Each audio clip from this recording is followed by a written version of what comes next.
Hi, welcome to the Playtyper Guy podcast. I am Stephen Robinson, and joining me today is my friend, political strategist Cliston Brown. How are you? Doing well, Stephen. Thank you for having me on again. So I just wanted to start with something we've been discussing on social media. So last week, the Wall Street Journal reported recently that some young voters are starting to regret their vote for Trump. And a poll finds 58% of those voters disapprove of his job performance. So now, rather than treating this as a hopeful sign for the upcoming elections, as I do, quite a few liberals have, openly bashed these voters with unrestrained contempt. They either dismiss them as irredeemably MAGA and kind of goose-stepping Nazis, or refuse to forgive them unless they performed sort of the appropriate ritual humiliation and wore hair shirts with Harris 2028 on them. This doesn't seem constructive to me. So, what are your thoughts? My thoughts are that when you hear people saying, "I voted for the other party last time, and I think that was a mistake," there are two kinds of responses, and one of them is useful and the other is not. The useful response is, "That's wonderful. Here is what we can offer you. Here's our platform. Consider that. Think about whether that serves your needs better than what this idiot you voted for." Well, of course, you wouldn't say that, but you might think that. Consider if this meets your needs better than what you currently have now and what you're discontented with. That's the appropriate response. But the response we're seeing among highly online people on Twitter is, "You freaking idiot. You come to us now after you voted for this guy and you say, well, you've changed your mind." There's there's no there's no forgiveness. There's no interest in persuading. It's just, if you don't ritually humiliate yourself, you don't get down on your knees and beg forgiveness, we're not even going to talk to you. Mhm. Which of those approaches do you think gets people to do what you want them to do? And it's interesting because we've heard this a lot since 2024. Like, the only reason Harris lost was because, half the country is racist and is sexist irredeemably. That's why Hillary Clinton lost. And it is, you know, not the best view of human nature and of Yeah. America in particular. But I would find these polls, I don't know, encouraging, basically, Yeah. right? Like, well, if people voted for Trump because of racism, that's different from doing it in spite of, but Hmm. because of the racism and cruelty, he's delivering. So that would be just like, oh, that's wonderful. Like, that's great. I'm happy. He should be getting 60% approval, right? He's Right. invading blue states. He's being cruel to minorities and um he's delivering everything that the incels wanted. I think people are reacting strongly because they don't want to accept that maybe during the Biden administration, inflation went for too high. There are issues of public Yeah. safety and immigration. The administration fundamentally failed on those core material areas and lost as a result. Because if it was just that people wanted a racist, obviously, from a moral standpoint, of course, Biden and Harris could Yeah. deliver that, but they couldn't deliver essentially people feeling better about this period to not. Though I keep seeing people, again, very online liberals, insist that that's nonsense, that the economy was one rate, great and raging and doing Yeah. well, and just people got brainwashed by the internet. Yeah. Well, I mean, they're insane. But putting that aside for a second, let's unpack this a little bit. Trump got the highest percentage of black men that any Republican has seen since Eisenhower. Trump got the highest percentage of Latino voters that anybody has seen since George W. Bush said a few words in Spanish in 2004. Okay? So if we accept that everybody who voted for Trump is irredeemably a racist who hates people of color, then you have a lot of self hating people in this country. And I'm not even going to get into the psychology of that because I'm not a psychologist, but it seems a little reductive to me. Hmm. And I think that this is all part and parcel of the fact that Democrats are not in an introspective moment. To them, there is only one issue, which is that Trump is a horrible human being. and nothing else matters. That if you vote for Trump, you're a horrible human being too. Well, okay. Even if we were to accept that that was true, which I do not, but let's go down that road for a minute. Let's go down that path for a minute. Even if you accept that every single person who voted for Trump is an irredeemable, racist, sexist bigot. All right. So more people voted for Trump than voted for Harris. How do you win elections if you don't at least win some of those people over? Mm-hmm. There is a sense of wanting Trump to be defeated. This goes back to 2016 because he is terrible, He is. because he has moral, but that has never happened. Right. His approval ratings have generally been low because he's not been doing the job. Like, the material benefits that people have experienced have not been great. If you looked at when his approval went down, not necessarily like, oh no, he said very fine people. I don't think there's a dramatic drop compared to botching a pandemic or, not being able to improve on healthcare as he'd promised. Like, he's sort of been judged. And I think Democrats hate that. They hate that he has been being judged as if he's a normal politician. You've said Democrats have a math problem.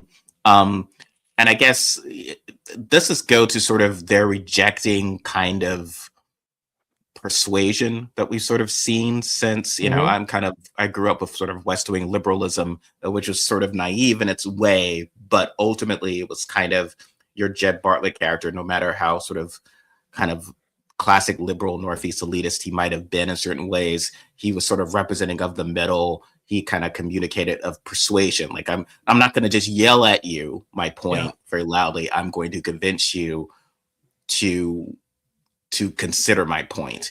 And so, I think with the Texas race that there's so much focus on, perhaps needlessly so, I think the conflict is sort of representing on this sort of debate over should Democrats even be in the persuasion business, which seems crazy to me. But I mean, notably, Representative Jasmine Crockett, who's running for Senate, originally outright rejected persuasion as a campaign strategy and insists she could simply get out the Black and/or liberal vote in large enough numbers to win in Texas, which does not make a lot of sense. That gets you to 40%.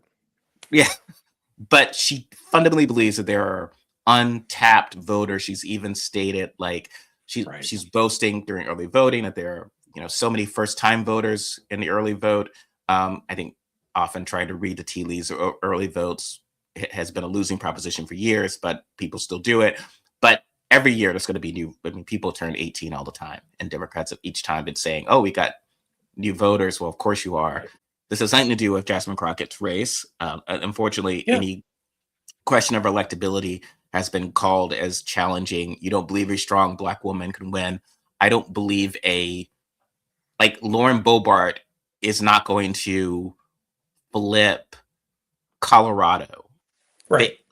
If you thought that, you'd be considered insane. And she's like, no, I am just going to go on my safe space networks. I'm going to go on talk shows, and I'm going to connect with all these conservatives in Colorado who just haven't been inspired to vote, because I'm going to be strongly, like, we've tried a sort of more moderate Republican and they haven't been able to win in Colorado, but I can win. We'd all consider that crazy. So do you see any difference in what Crockett's proposing with it? I think what we're running into, not just in the Crockett race, but across the country generally, everything Democrats believe in the last 10 years has been proven wrong. And they're having a very, very difficult time processing or dealing with this. This idea that all they had to do was point out Trump is bad, Trump is bad, Trump is bad. Obviously, that doesn't work. But they still want to keep hammering that nail. One of the things that I see in all the thousands of recaps of the 2024 races, well, we didn't go out and make the case against Trump. Dude, we've been making the case against Trump and what a bad human being he is for the last 11 years. Half the country isn't listening. Mm-hmm. So there's that. There's this constant idea on the Democratic side that, well, no state is really a red state. They're just oppressed, or we just need to juice turnout. Well, infrequent voters in the last 3 elections, they voted for Trump. Mhm. So all these shibboleths, using a West Wing word there, all these shibboleths that Democrats have clung to have been proven conclusively to be wrong, and they can't accept that. They can't accept that somebody might vote for a monster like Donald Trump for reasons that aren't monstrous. You think about Trump is bad, Trump is bad, Trump is bad. That approach has lost 2 elections. Trump botched the pandemic. That worked. So this whole idea, it's so reductive. Everything in Democratic discourse these days is so reductive. Everybody wants the one simple rationale or reason or idea. What I've talked about over the past few years as silver bullet thinking. We just need this one thing. If we can find this one argument, this one thing, then that's going to lead us to victory forever. It's fundamentally lazy thinking. And one thing that has come home to me in the last 10, 15 years is the laziness of democratic thought. Mhm. They don't want to get beyond this 1 or 2 or 3 things that they think make all the difference, which have been proven not to make any difference whatsoever or very little difference. They can't get past what they believe to be true. As I have a very, very good Republican friend, and we had a discussion one time where he said, the problem for the Democrats is they live in the world of ought to be, as opposed to the real world. Mhm. And to a very large extent, that's true. Trump ought not to ever be elected. Trump shouldn't be elected. He ought not to be. So therefore, he can't be, but he can, because we don't live in the world of ought to be. We live in the real world that exists, and that's something that Democrats struggle with. There's sort of often I would call sort of short-term strategic thinking. We've seen sort of a lot of Yes. this. So, uh, obviously, you should not make too much of early polling. Kamala Harris was ahead Yeah. in certain polls. Yeah, is that she's ahead. She'll definitely be the nominee because she, I guess, deserves to be. Right. And and not even think about that because Jeb Bush was leading polls at this time and before 2016. But Jeb, exclamation point. Jeb, exclamation point. But yes, but what is interesting is I saw this online of people saying, well, things are going to be so bad of Trump that yes, she lost last time, but she'll win the rematch this time, similar to like how Trump did, because it'll be better for her, easier for her to win as a, not as an incumbent and so forth. But what struck me about that was like, didn't we go through this with Biden, where like on paper, if you're looking at, okay, why would you nominate the 78-year-old guy to be president, like expecting him to be president at 86? A lot of thinking was, well, as soon as we throw Trump down the mine shaft, like Return of the Jedi, and he's gone, it's all over. Yep. Everyone goes home and everything's wonderful, and he can just, end up his career as he deserves to. End up his career passing some great bipartisan bills with his Republican friends who will be his buddies again, and everything will be fine.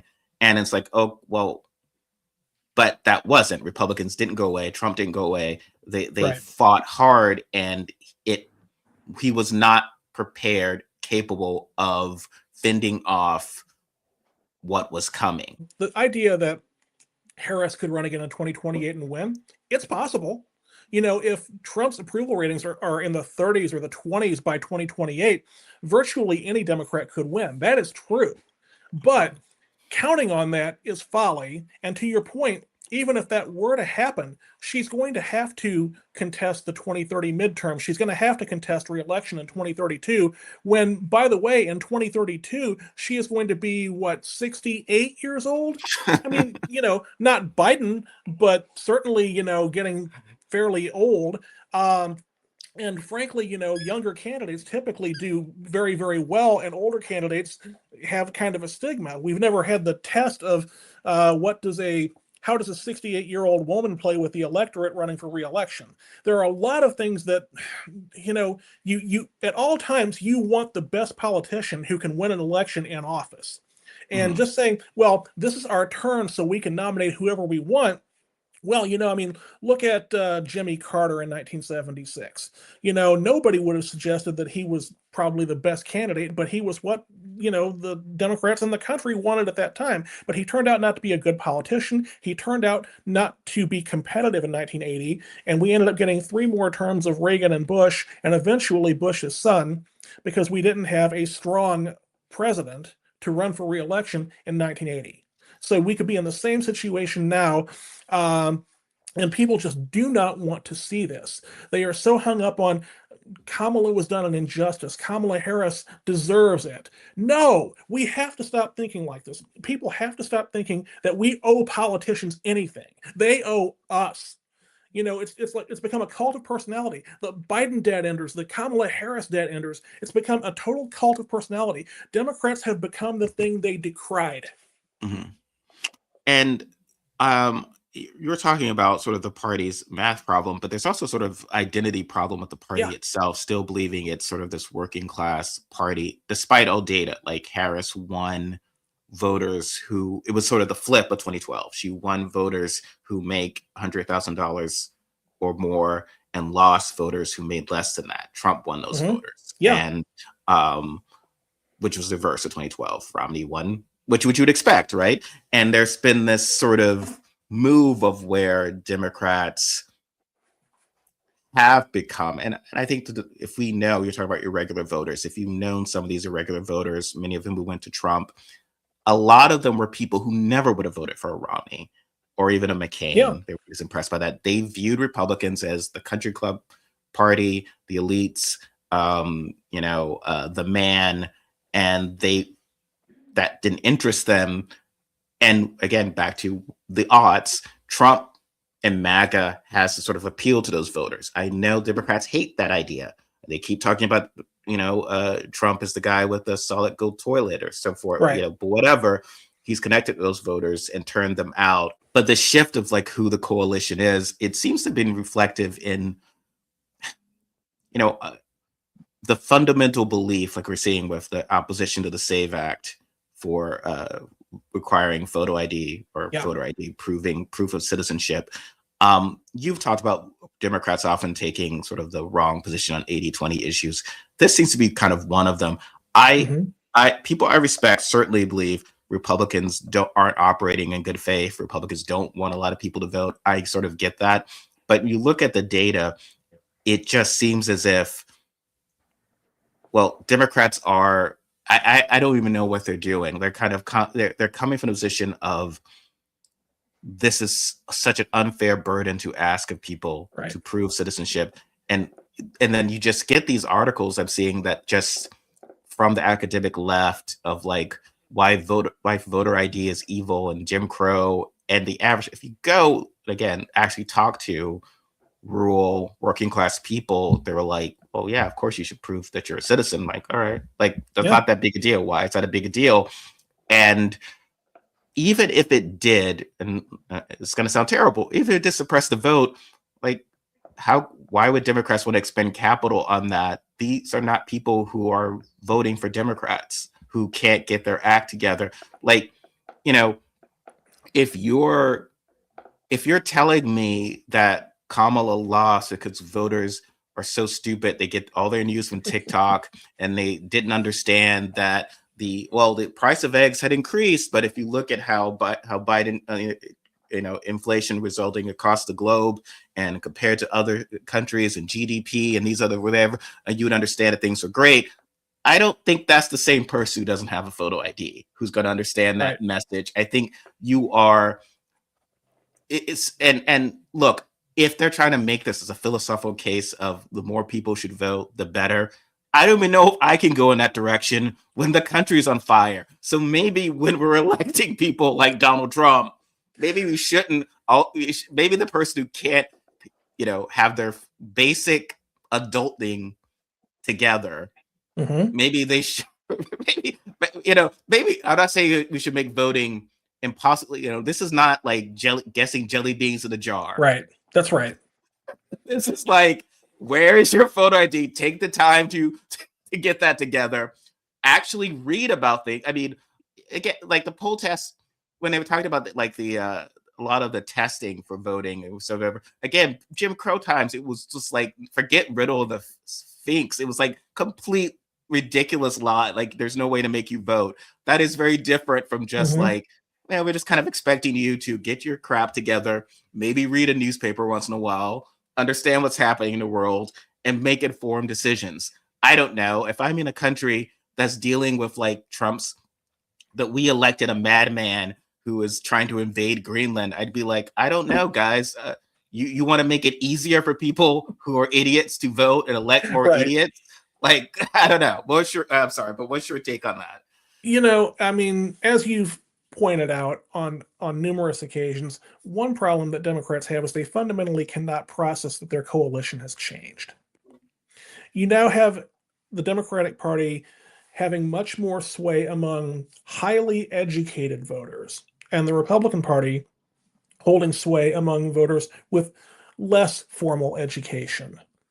And, if you look at who's more likely to have the documentation that Republicans want to require in order to vote, I think at this point in time that benefits the Democrats. We talk about you have to have a passport, and that's not the proposal. But part of it is that a passport is one document that would work. If you have to have a passport to vote, Democrats will never lose another election. Republicans don't travel. So what are we doing here? I mean, come on. It's an 80-20 issue. It's an 85-15 issue even. And Democrats just keep throwing themselves on these grenades, these 15-20% issues that are deeply unpopular. You can't get to 80-20 without half of Democrats disagreeing with your position. You can't get there mathematically. I keep talking about the math. You can't get to 80-20 with a position that even has a majority among Democrats. So what are we doing? I don't understand it. But it comes down to not being able to process the fact that fundamentally the electorate has changed, fundamentally the parties have changed, fundamentally the party adherents have changed. And Democrats are just having a real problem with that. What we're talking about now is just producing documents that every single adult should have and know how to access in about 2 minutes. And if you don't, I don't think you're responsible enough to vote, frankly. But the other thing is, I mean, this is not a requirement like, tell me how many jelly beans are in this jar, or here, read these 2 pages in German. That's not what we're doing here. We're saying that you need to be a freaking adult. And if you can't be an adult, then maybe you shouldn't vote. Well, yeah, and some of the debate is sort of like how we've joked about our generation, Gen X, sometimes having trouble accepting that the 90s was like 30 years ago or more, because I'll see people argue about how, what about that nice 80-year-old lady who, never got the birth certificate? Like, that woman was born in 1946. Right. She was a hippie. And the timeline has changed. We are no longer in a time where Mabel and Jethro were born in a barn. Okay? Everybody's born in a hospital. Everybody gets a birth certificate. If you can't produce this, that's on you. Yeah, and again, it does seem ridiculous, of this idea of more people should vote. I get that, but like, isn't also, I'm trying to thread the needle here, of Democrats often not connecting with what they want their views. When you say this with public safety, it's like the homelessness crisis and other issues of like what should be and everything, of like making sense in what they're sort of stating. Because again, they will say like everything is like, people watch too much Fox News. Okay, what are you going to do about it? They watch, they've been brainwashed from Fox News, they're brainwashed on social media and whatever. But how does that square with letting anyone vote? And again, I get the idea of not erecting too many barriers, but if it just looks like you just want, it just seems incredibly irresponsible. Like, Trump wants to end mail-in voting. Also, he's insane. He won't accept that he lost. So a lot of his stuff isn't necessarily strategic. It is just that he just believes that mail-in voting is why I lost, whereas really it was COVID. Obviously mail-in voting might have certainly helped Biden. But again, I think without COVID, things would have been very different. But, without a botched pandemic, you wouldn't have had all that mail-in voting. People would have been able to go to the polling places. Yeah, but mail-in voting, the idea that that is somehow is not corrupted. Right. They've done checks on this, but I live in a mail-in voting state. I take this stuff, I read, I we consider the issues, we do our research. It is more, obviously more convenient, but that is my defense of mail-in voting, not just like, ah, man, it's so tough to go in, and I don't want to. I don't want to argue from the position of just this is a very important thing to do. Voting is so important, Mm-hmm. but let's like let any crackhead vote be. And meanwhile, we have a flaming dumpster fire Right. administration, like people totally unqualified. If you have idiots voting, maybe you're going to get idiots. And I know I'm not saying try to do literacy tests or so forth, Right. but Why do basic. we need homeless crackheads voting? As a general rule, I think that's pretty bad governance. Yeah, and that kind of a lot of our Democrats have that challenge with public safety right now, and issues with um, governance. Like I live in Portland, Oregon. I won't take I love my city.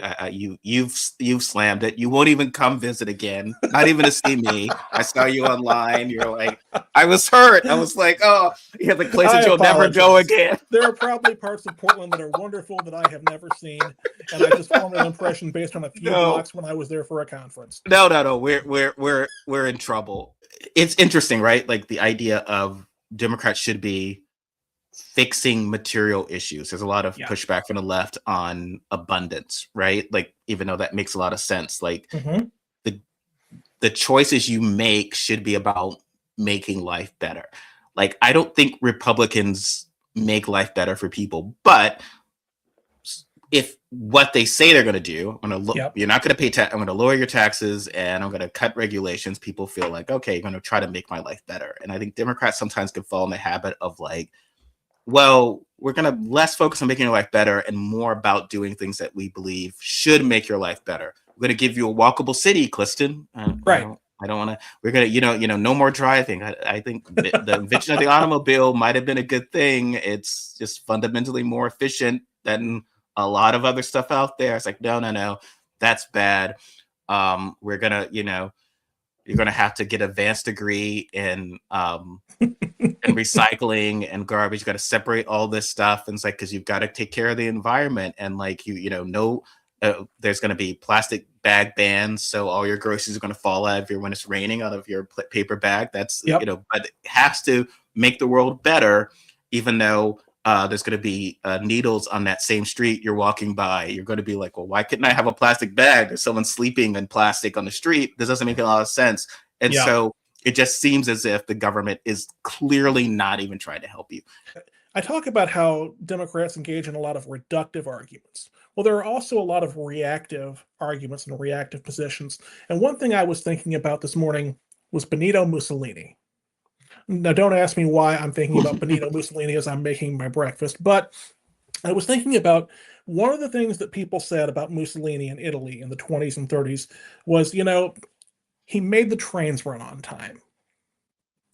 And I think about a lot of times in modern day discourse, when people want to insult conservatives or people they perceive as fascists, the sort of thing that they use is, well, he made the trains run on time. So basically, we're in a situation now where rather than Democrats, liberals, the left thinking about, well, if making the trains run on time and having an orderly society worked for Mussolini, maybe it can work for us too. Yeah. Instead, the reaction is, oh, if you make the trains run on time, that means you're a fascist. And if you want the trains to run on time, you're a bad person. Yeah, that's such a great point. Obviously, he didn't. He was famously, because fascism is famously ineffective and inefficient, as we're seeing, in a minor form here. But you're right. There is this sense of like wanting to have an orderly society is somehow bad, and you just get this sort of stuff that I see from like I would get, the idea of it is CVS is evil. The corporation is evil for withdrawing from cities because of shoplifting. Well, they should just write that off. Like Yeah. it's almost like the Schitt's Make Creek the joke about insurance writing companies stuff, pay for it. you know. And like, well, no, no business is going to like it's not worth it. And it's like it's ridiculous. You're so afraid of people stealing like razor blades. You have to put them behind, you know.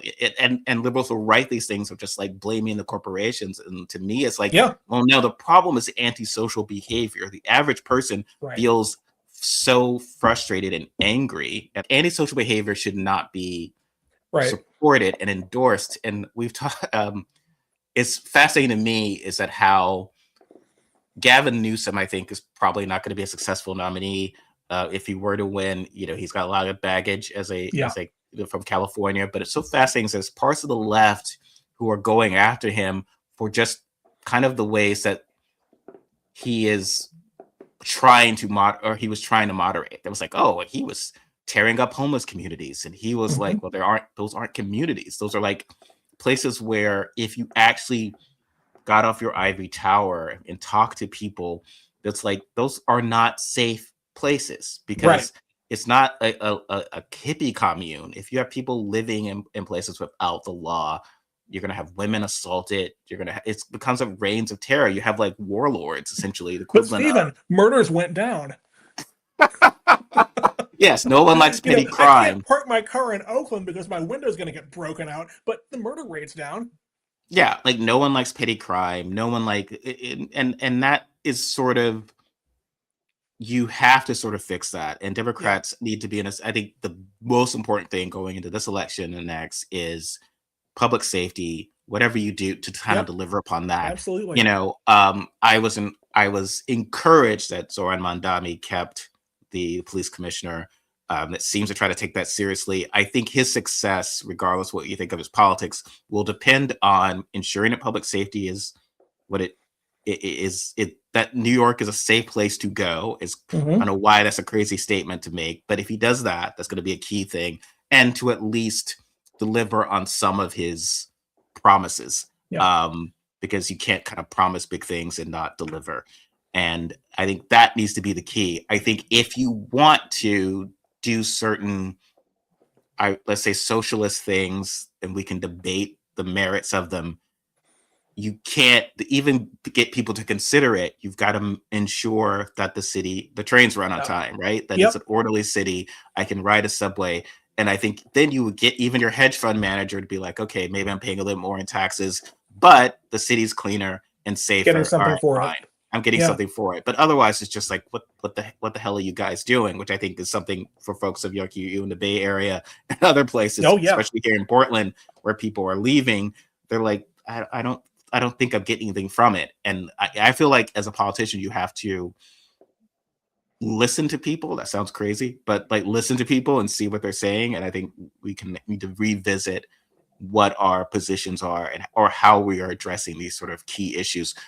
Just the last thing I'll ask you before we go, Andy Bashir had recently stated, potentially if he's running, he is sort of, I guess, distinguished himself somewhat from Newsom, who is sort of actively trolling Trump, though I do think Newsom is doing sort of because he's in a position to do so, of appearing to fight Trump and to fight the administration. The public definitely wants to see that. And to the extent that the gerrymandering arms race has gone in Democrats' favor, certainly he will get some well-deserved credit for that.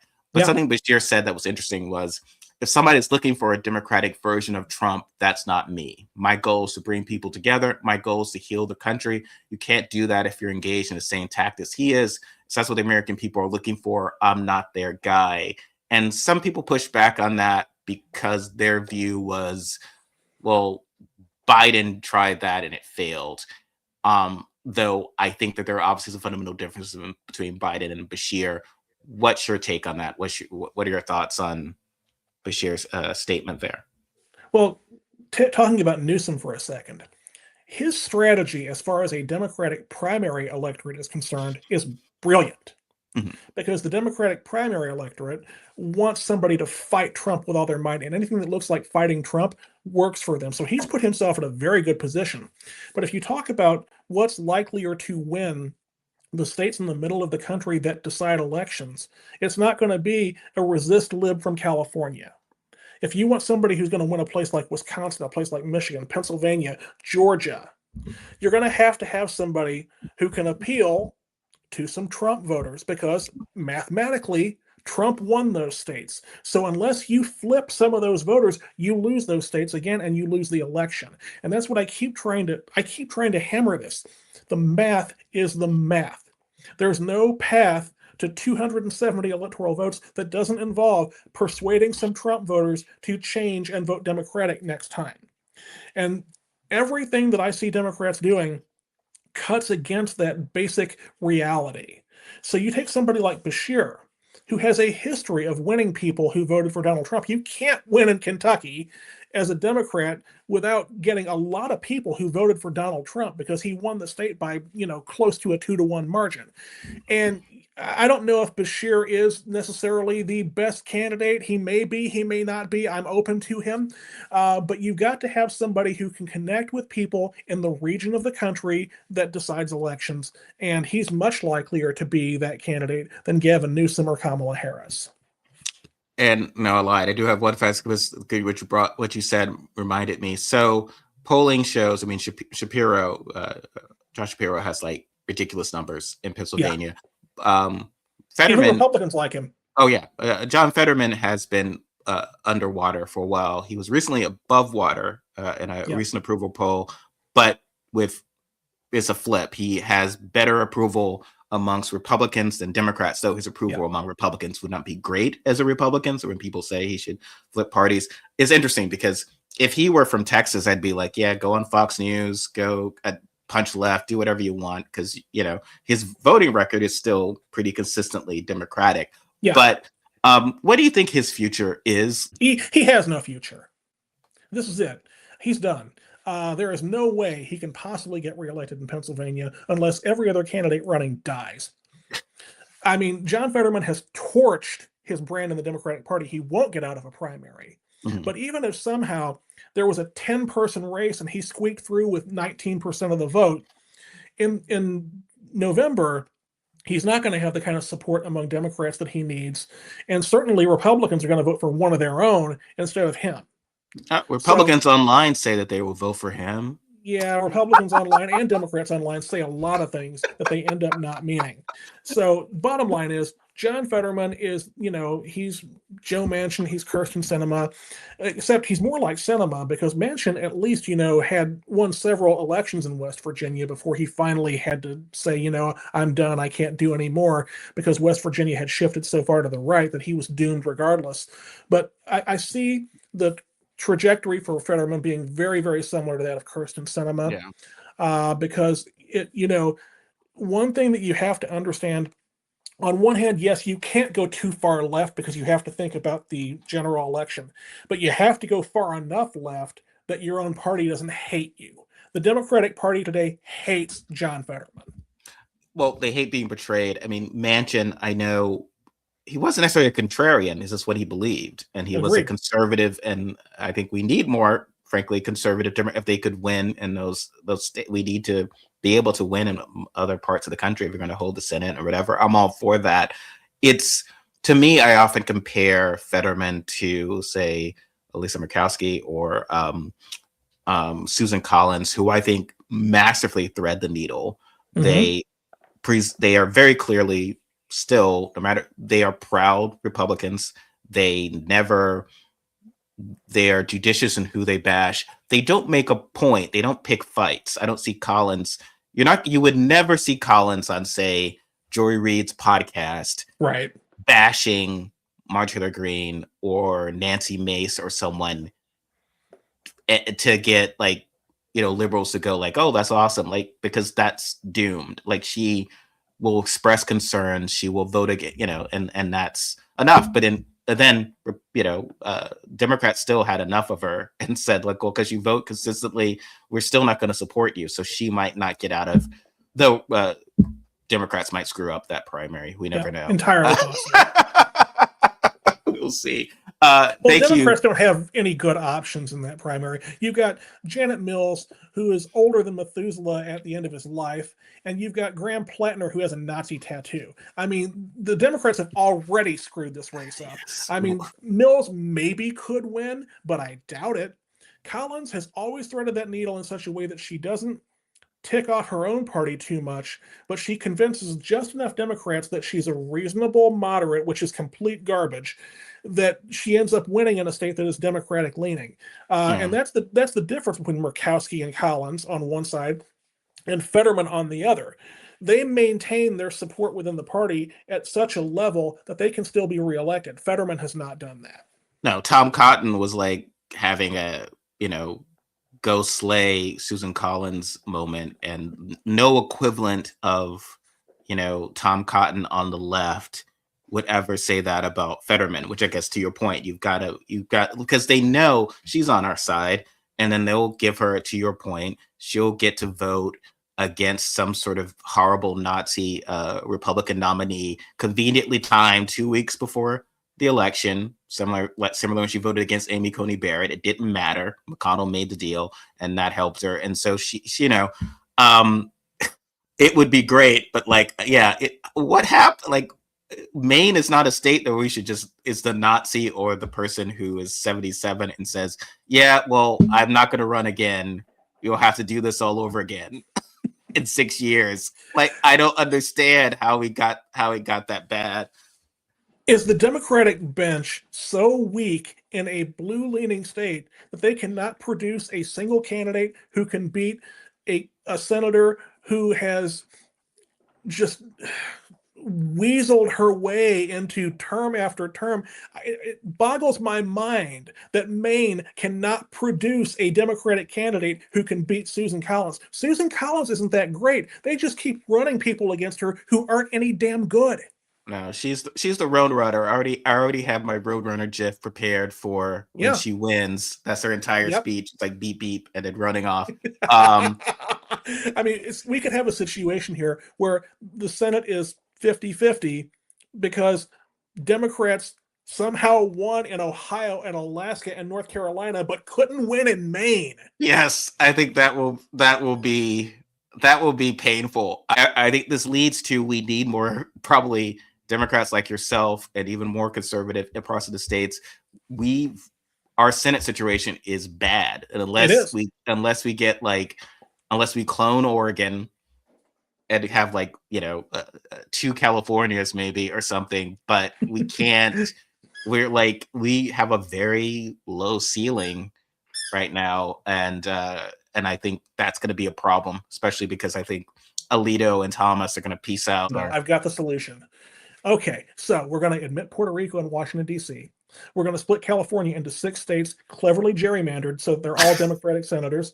We're going to let Trump annex Greenland, and they're going to vote Democratic. And then suddenly Democrats are going to be able to eke out like a 55-53 majority in the Senate. There it is. I'm a genius. Somebody should hire me. Thank you, Cliston, for taking the time to chat with us. Always a pleasure. Where can folks find you? They can find me on X or Twitter, whatever you prefer, at Cliston Brown. And that is the likeliest place you're going to find me these days. All right. Great. Well, everyone, like, share, subscribe. We will catch you next time. Take care. Thank you.